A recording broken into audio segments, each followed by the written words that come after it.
What is up, guys? It's Austin here today on Unfiltered Wellness. We've got the man Jasper stepping in for the day. Me and Jasper Hi met guys. a while back through mutual. Austin Sims, we're working on a mentorship with him, learning some stuff. We've both been coached by him. Both have had phenomenal times. I have so much respect for you because I know what his protocols entail. And I mean, it's not just it's not a mistake for you to get where you are currently in your journey as a bodybuilder. And I'd love for you to take a couple minutes, kind of give us some background that you want to throw in there, Jasper. Who is Yeah, Jasper other than, hey, we know each other through the bodybuilding world? Who is Jasper? yeah, Jasper is yeah, the bodybuilder, but also the family guy. We have I'm living with my wife and well, almost a wife. We're not married yet, but she has a ring on her finger. Uh, and, and we have a son here, so and some dogs. So that's basically yeah, we live in the Netherlands, so that's A little bit different weather. sometimes I need some help with the language, of course, but I hope you guys forgive me for that, and Austin can chime in and help me on my way. But I think it will do. I think it's good, So Jasper. I think it's good. It'll be perfect. Be perfect. I gotta know. So we talk about bodybuilding a little bit, and very first thing, looking at it, why like why bodybuilding? There's a million things to do. And when I say that, I hope everybody can understand when I say, like, we're talking about trying to really pursue something in the world of bodybuilding, not just like, hey, I did a competition. You've been at this for years. There are so many years, so many patterns, so many routines, so many different things you've had to learn along the way. Why the heck keep going? What do you think keeps you going? yeah, what does keep? So I've been at it for like 21 years now. I Wow. started at 16. I started lifting some weights. What got me there is like I was reading a magazine. It's called The Large here, Okay. and it's not like large in kind of like, yeah, like bodybuilders, but there were some pictures of some. It's a clothing magazine, like a bit of alternative kind, so Okay. rock metal things like that. But Flex Lewis was in there, No and I way. always thought like he has this big giant forearms, and it always was like a sign of strength to me to have like very large forearms. So back in the day, I started lifting some weights just in my room, just in my bedroom, Yeah.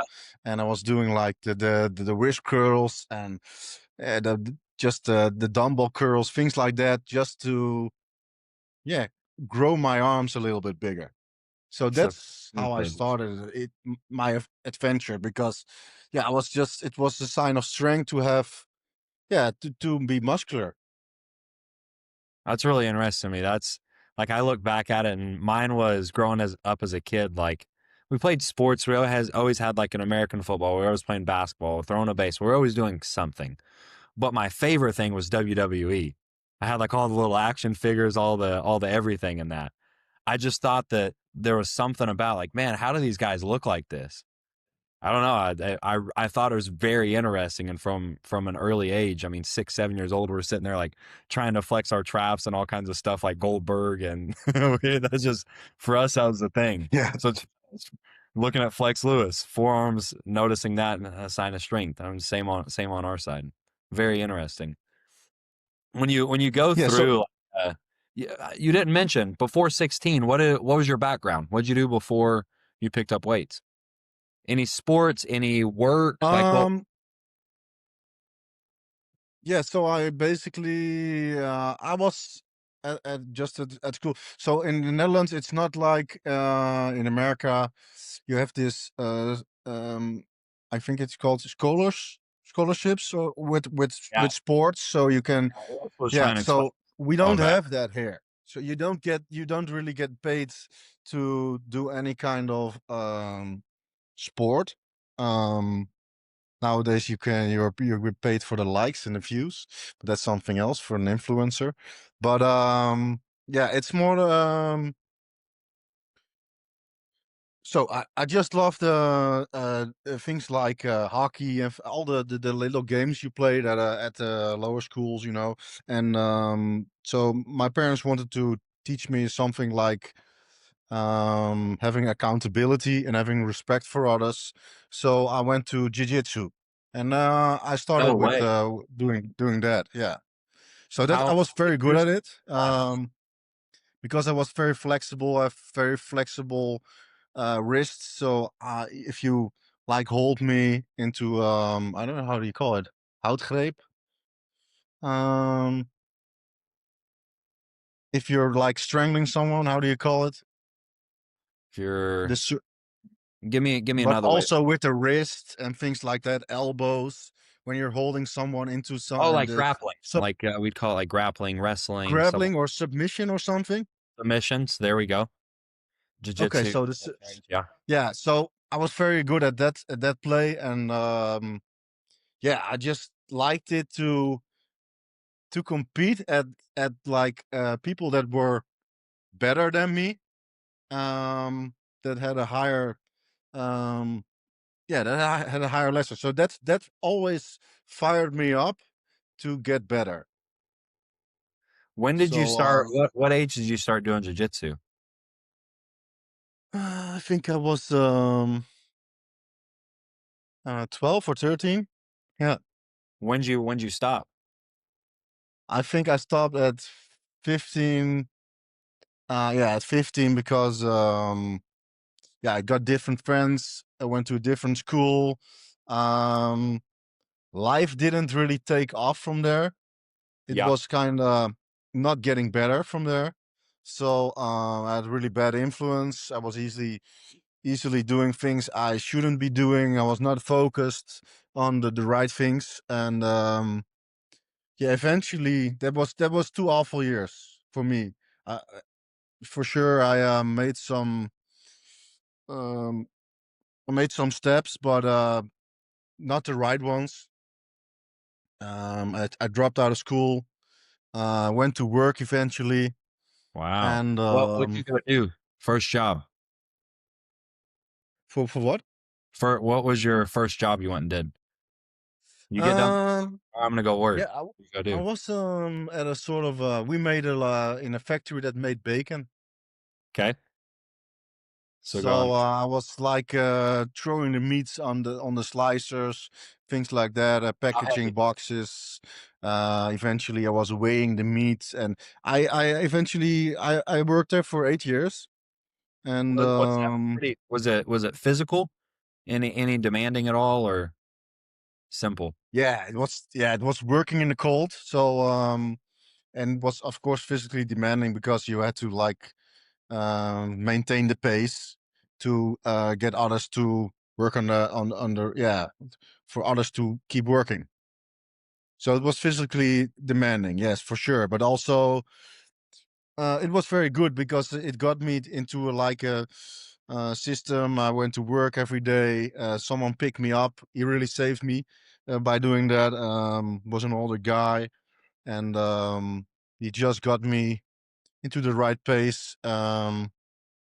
And being consistent, showing up at work every day, and yeah, if by being there you can work on yourself, you can earn some money, and yeah, from there I got more into bodybuilding, and then things really picked up for me because I gained a lot of confidence out of the process. Yeah. It's very interesting to me. Uh, you did physical labor in the cold. You were training yourself as a bodybuilder before you ever were a bodybuilder. You were psychologically training. Like when I look at that and how that can adapt the human, like you got used to something a little bit harder, dealing with cold every single day in those, as well as having to keep a pace, keep the line, handle routine and structure. It helped it when it was like, okay, let's go bodybuild. You already built all the qualities and the tools. I always one of our Mark, I got to give him a lot of credit for this. He always tells us it's you, you can't escape the process. You were in the process at the uh, meat place. Like you're in the process there. You've been in the process in bodybuilding. You got to use Hmm. things and go carry them over there. And then even in that, like we all have the same thing happen. You had the sense of confidence that starts to come. I imagine you started seeing, wow, my body's changing. Huh, I wonder what else this can do. And it's like all these, but I don't think anybody talks about for 8 years. You said you were working in there. Yeah, I worked for 8 years, but of course I wasn't like um um just picking up the meat and throwing it on the slicer. I There's a I had I, Yeah. I had more in me. So eventually I was lining up the all the slicers with meat, different kind of meats, and like scanning the right first in, first out, supplying all the freezers with all the meat. So I worked through the whole company eventually, and even went on doing the production part of the production planning there, buying all the goods. Except the meat. So buying all the goods in like clothing, disposables, carton boxes, foil, yeah, everything Oh, the that was process. needed in the production process. Yeah. It's interesting. It's like you do a little bit of everything along the way while you're there. All like I'm laughing that the guy who would pick you up that got you to understand just being consistent, showing up to work. Even before we hopped on here, that was one thing you said. I was like, well, what if you were to give somebody a lesson? If somebody came up to you, hey, what could help me most? This is what's going on. You said consistency. just show up. Just be consistent. Yeah, yeah, And I yeah. knew that was coming from a place of experience. That wasn't just something you were saying. Like that was the thing for you. I mean, it's been the same for me. Like whenever I have really good consistency and when I train, like I can hold that when I wake up, when I go to bed. If I keep those, everything else kind of just works easier.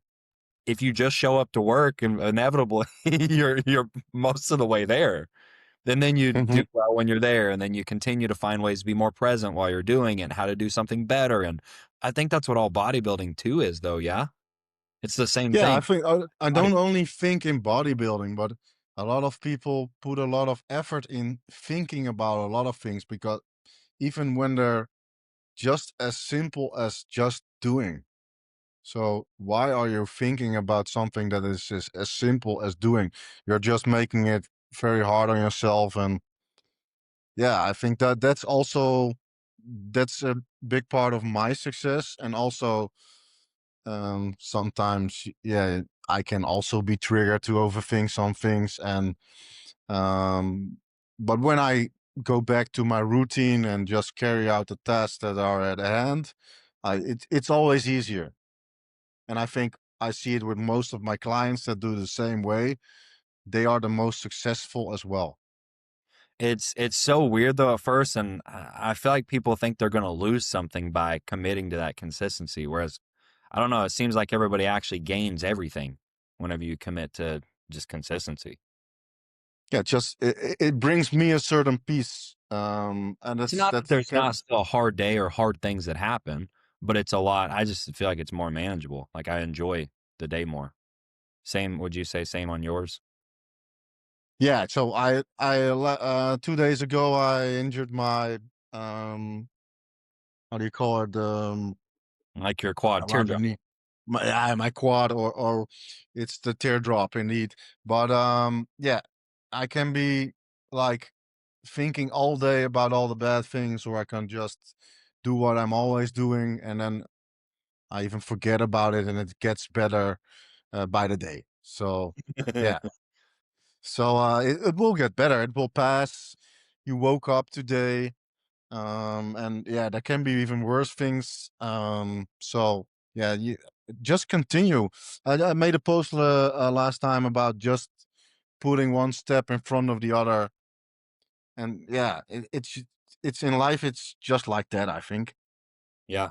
It's weird. I went and saw one of my coaches that I work with in Cincinnati. It's like 13 hours from where we are. It's a drive. That would have been last week when I saw him. I've worked with him for 4 years now. Like his specialty, if you ask, like, hey, what are you good at? He says like, I know how to build champions. That's what he does.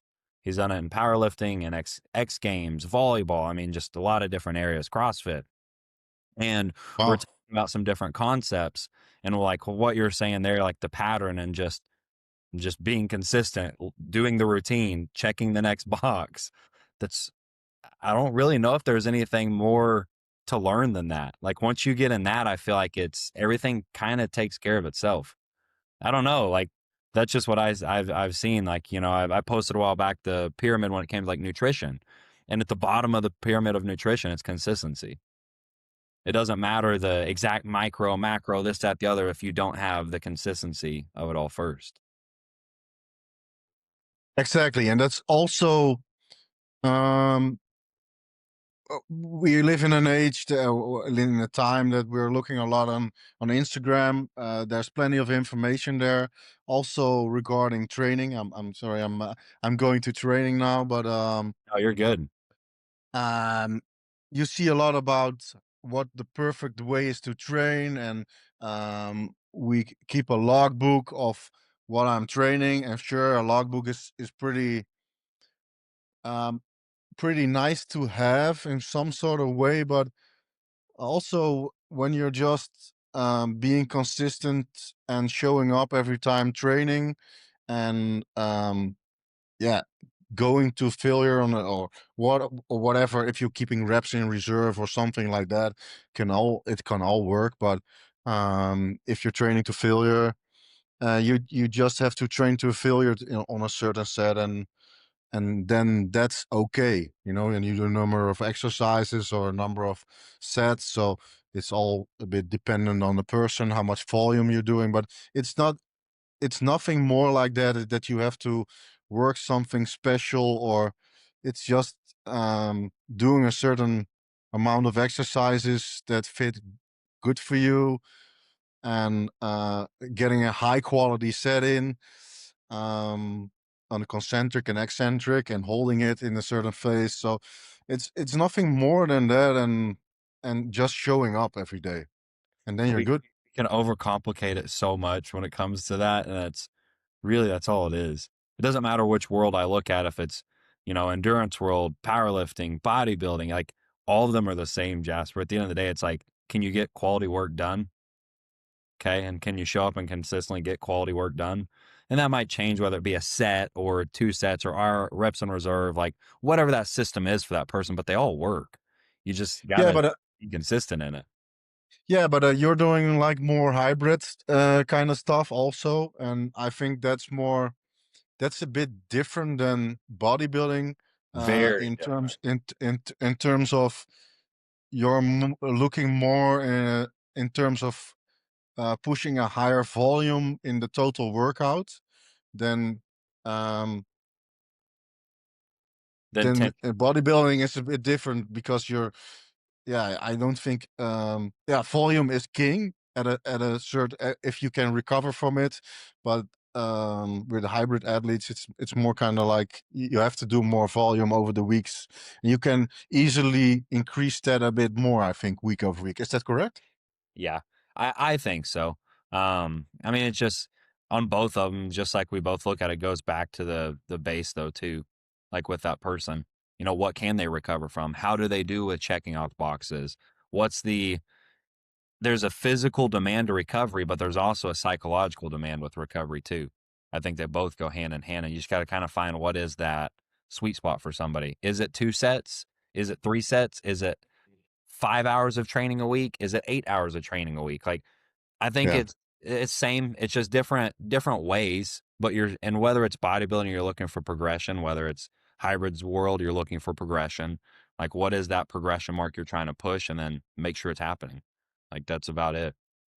Even like if you can look at hypertrophy, and I was thinking about this morning, going through Bulgarian split squats. I hate those, Jasper. Hate those. Absolutely hate those. But they're so good for you. I was like, you can sit there because we're using them for I'm using high rep sets for muscular endurance in my legs to like better handle wall balls, sled pushes, stuff like that. And so doing long sets of 20 on each leg for 3 sets, 3 working sets, your legs are on fire.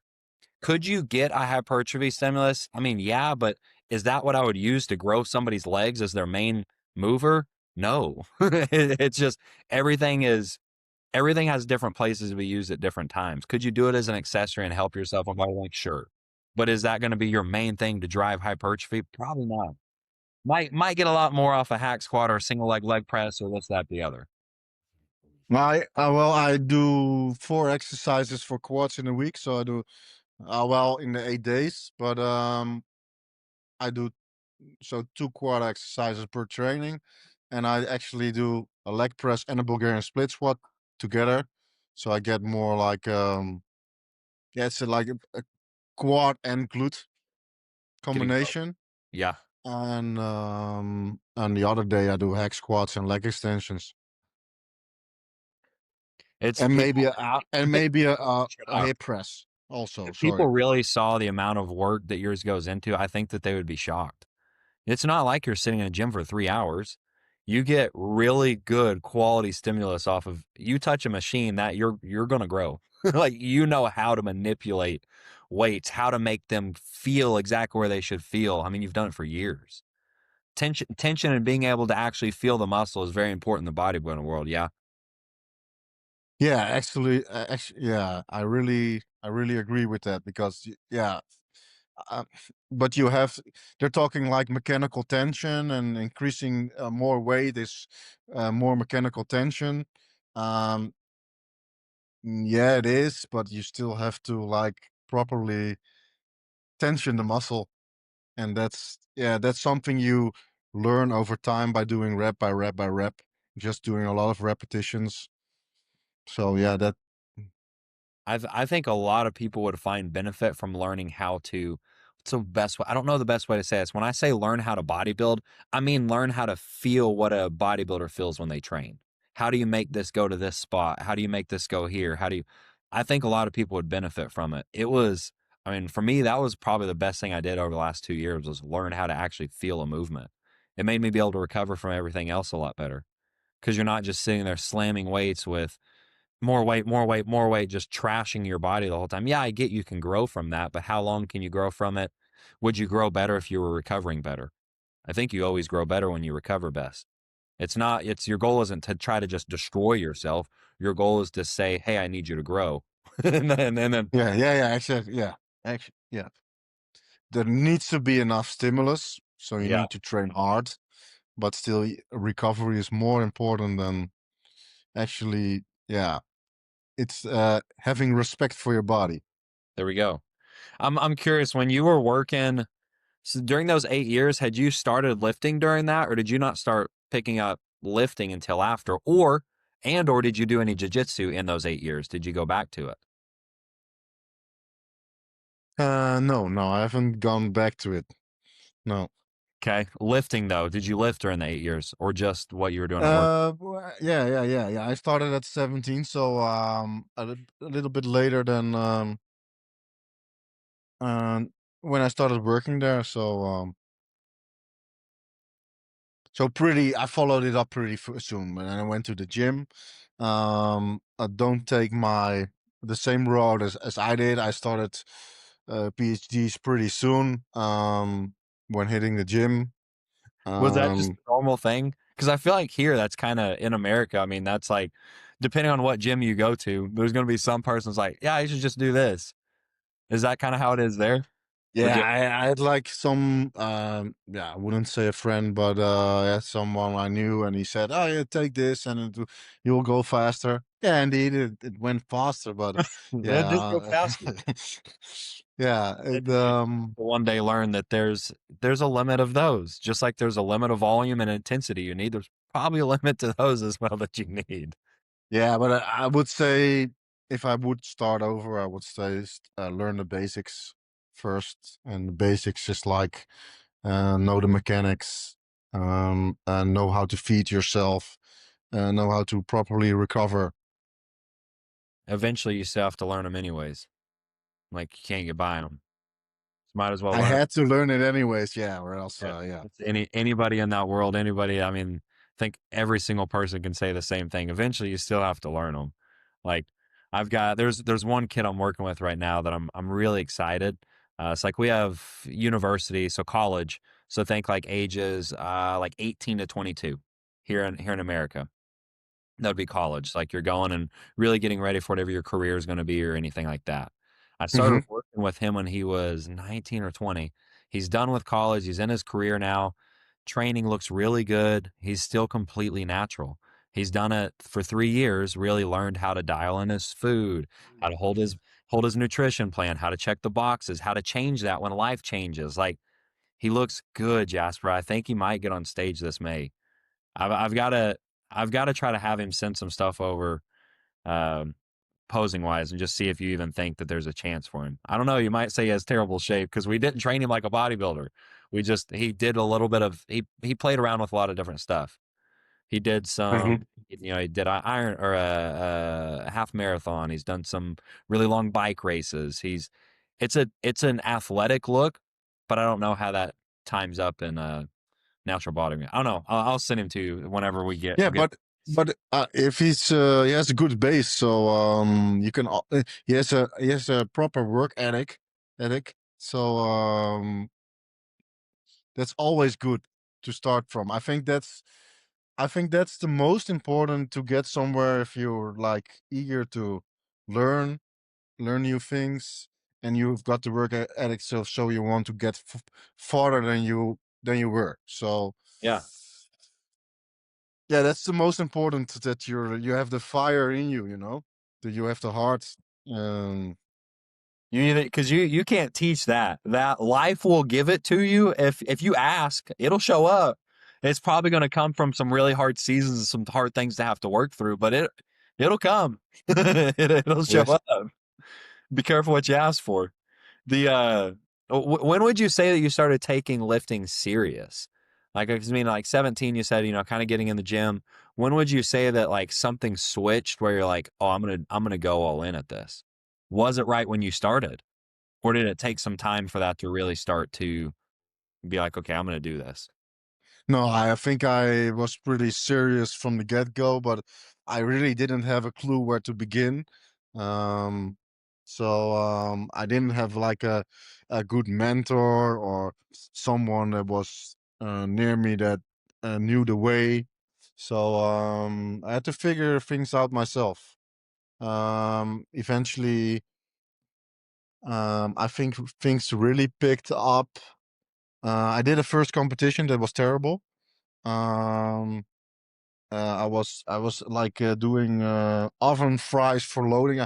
Yeah, I didn't have a coach, and I went to someone. He said, "Yeah, you need to do this," and yeah, I did that, and I ate too much, and I was like having diarrhea, and ah man, I felt like shit before the competition. But I went anyway. I still remember the way back driving home from there alone, and I was like, Alone, it was like 1 hour or something, and completely completed, terrible it felt show. like it Alone. felt like it was a day of worth of driving. So I still remember that, going back home, and I was felt so terrible. And I said, I'm never gonna do this again. And here Okay. you are still competing. Yeah. And so I went back. I love training. I Yeah. don't love competing. You're gonna, if you go compete, you're gonna um, show how far you've come, I think, or you want to present a certain look or Yeah. aesthetics, and or win a trophy, of course. But I think you should choose it for the right reasons right now. But back then, yeah, I swore I would never do it again. So fast forward, I was training. I love training, and I just went to training. I saw a friend of mine who trained with me. Had another friend come in, and he was into competitions. So he did a lot of competitions. He was very successful at it, and he said like, "Okay, Well, what age are is you this you start getting these guys around? Because this sounds like this is kind of where you started to get some really good traction and like really make some progress. Not Yeah, saying I think there's like 24, 26 okay, or something, maybe a little bit. Um, after the meat company, something. after the main company's one of the process. Okay, Okay, so yeah, he said, okay, we're gonna do a bet. If I get like 150 likes, or I don't know how much it was. You're gonna do a competition. I was like, ah, you're not gonna. I'm gonna take a picture of you, and yeah, we're gonna see. I was like, ah, you're not gonna. I'm I'm not gonna compete anyway. I'm You're not good. not gonna win this bet. So yeah, the bet was on. I lost the bet. I had to compete. So I had to So come. So that was your second show. that was my second show, How and many years between that first one where you're like, I'm never doing this again, and the second one? yeah, maybe 6 or 8 years. Wow. Wow. So they pulled you out. That literally they're the reason that you competed because of a stupid bet. Yeah, a stupid bet, but I'm yeah, it assuming was. that next show went a lot better though than the first. Yeah. Yeah. Yeah. So he was very good at posing. He was very fluently. He wasn't like a heavyweight bodybuilder or something, but he was good at it, and he could really show his physique, and he helped me a bit with those things. My physique was also improved a lot over the years, so I was much more complete back then. So yeah, I got second on that first competition. I competed again a few weeks later because well, I was second, so why not? I got first at the Rotterdamse, it was called, and then from there I could do the nationals in Holland. So and I got third there. So from there I just wanted to get better. So I hired a coach. That was I think, my first coach. He was here in Holland, and that sucked. So I knew sometimes you have to experience what you don't want to know what you want. You won. Yeah. So from there, yeah, I wanted to do like I wanted to have a real good coach.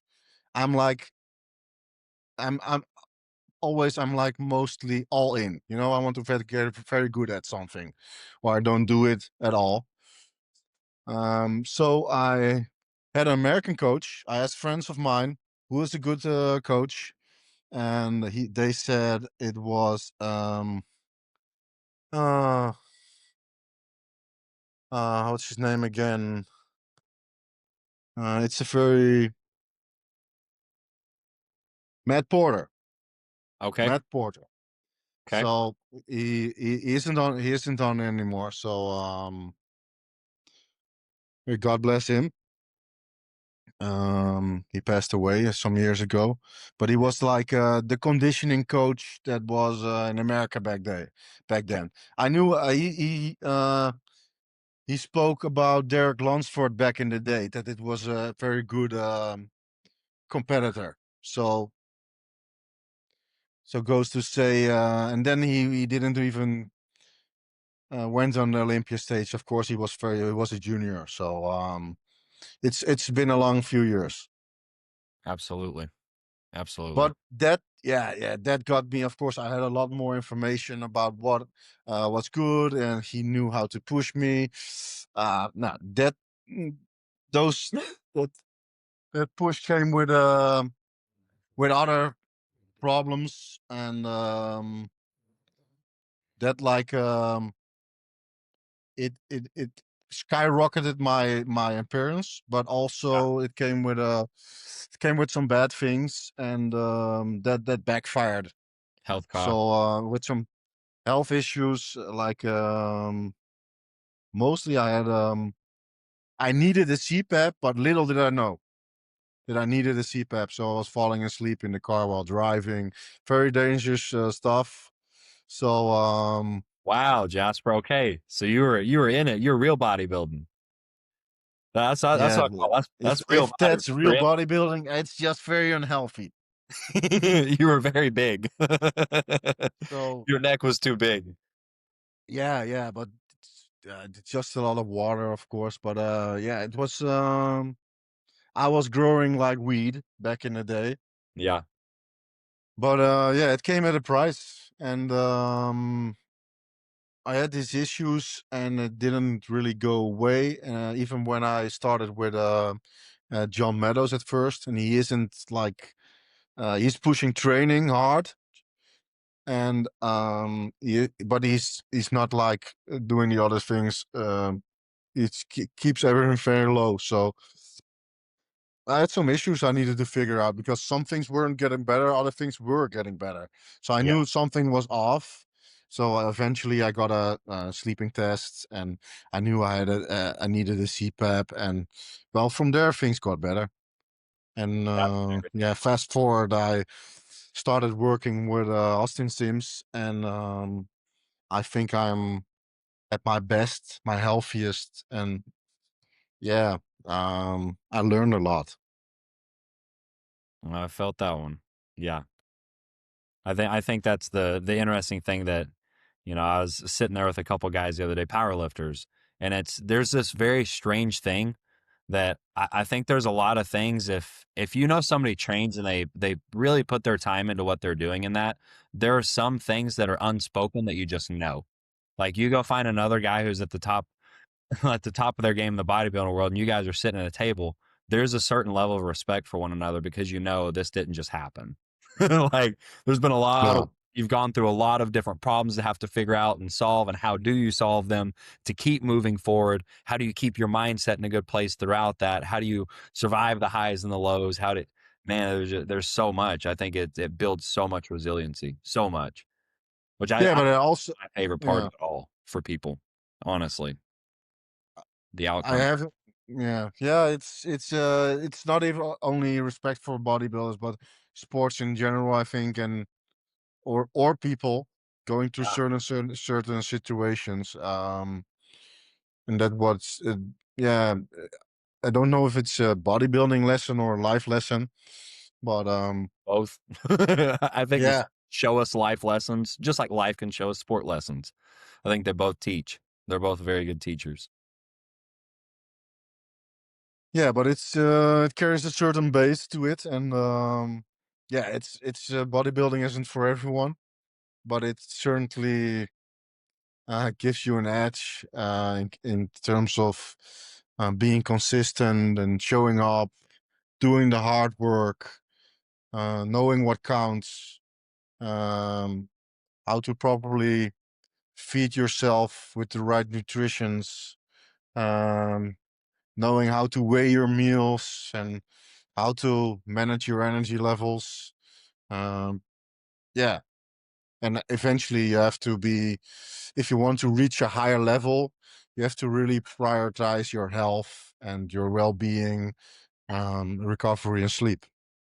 It's I couldn't say it any better. I mean, that's really all I've been trying to that's part of what I think led me to Austin Sims at one point, was trying to figure out how are you recovering? How are you sticking in the structure? How are people able to do this? Because I would see, I mean, I'd seen high levels of sport. I'd got to be around really good power lifters, um, like all-time world record holders. Like I got to train in same rooms as them, saw their patterns. So I understood there was something different required. I just didn't know what that was yet. And I feel like that was, for me, the biggest thing that Austin helped me understand was structure and routine and how much the consistency really matters. Because I know when those things are good, I feel really good. We just had baby, so I've definitely had a different last 8, 9 weeks. I just finally got Yeah. back on a schedule.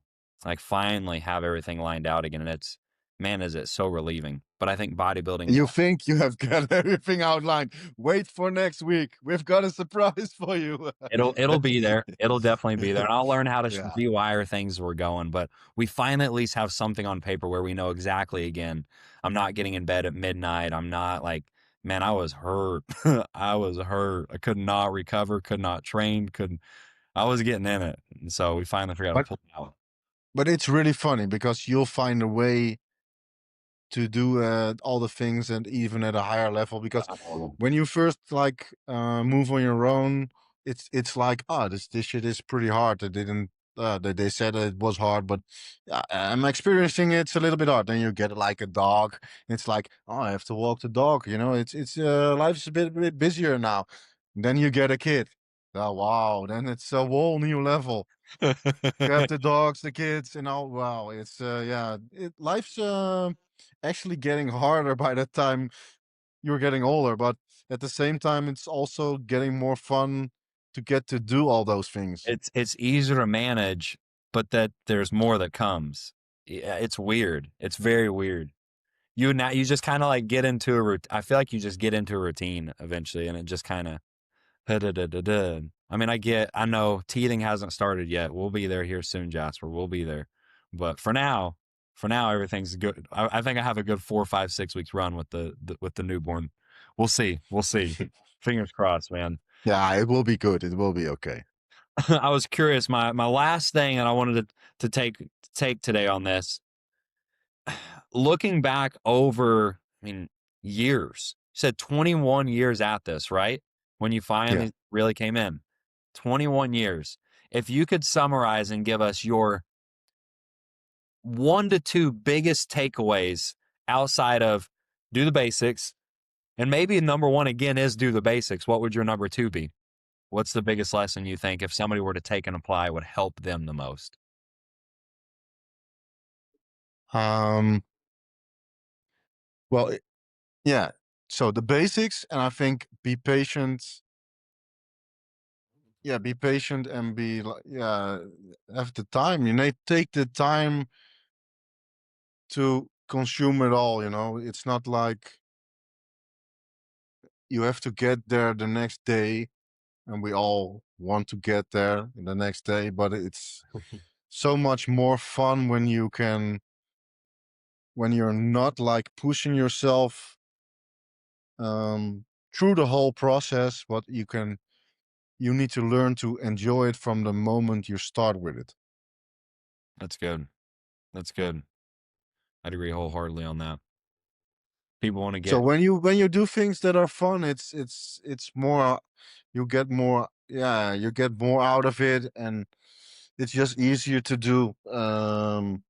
Also, then you have like when you're eating your meals, you can like think about it. It's someone I choose to do these things, you know, yeah. because I like to do them. It's not like maybe it can be hard at times, but it's still if you're having fun all the time from it, then it's something you can continue to do and you do it easier, especially if you want to be good at something.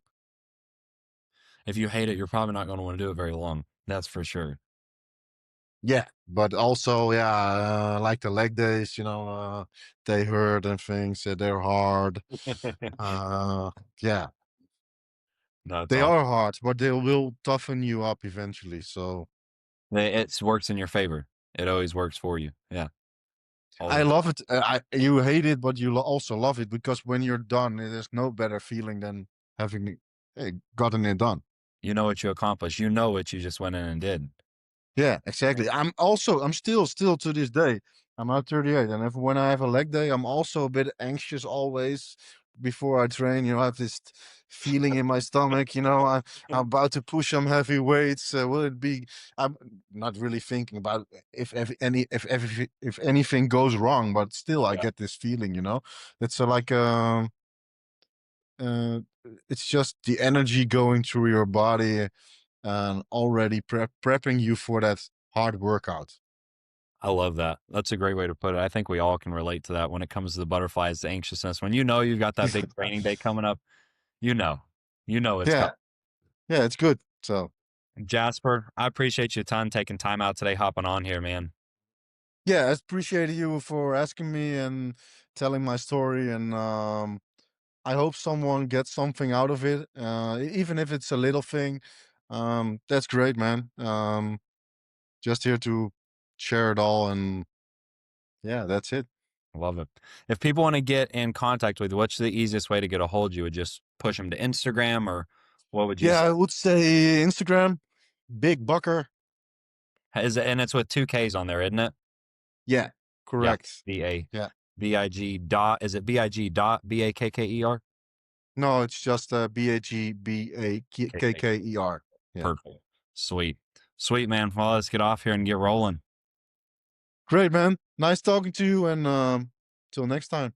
Absolutely.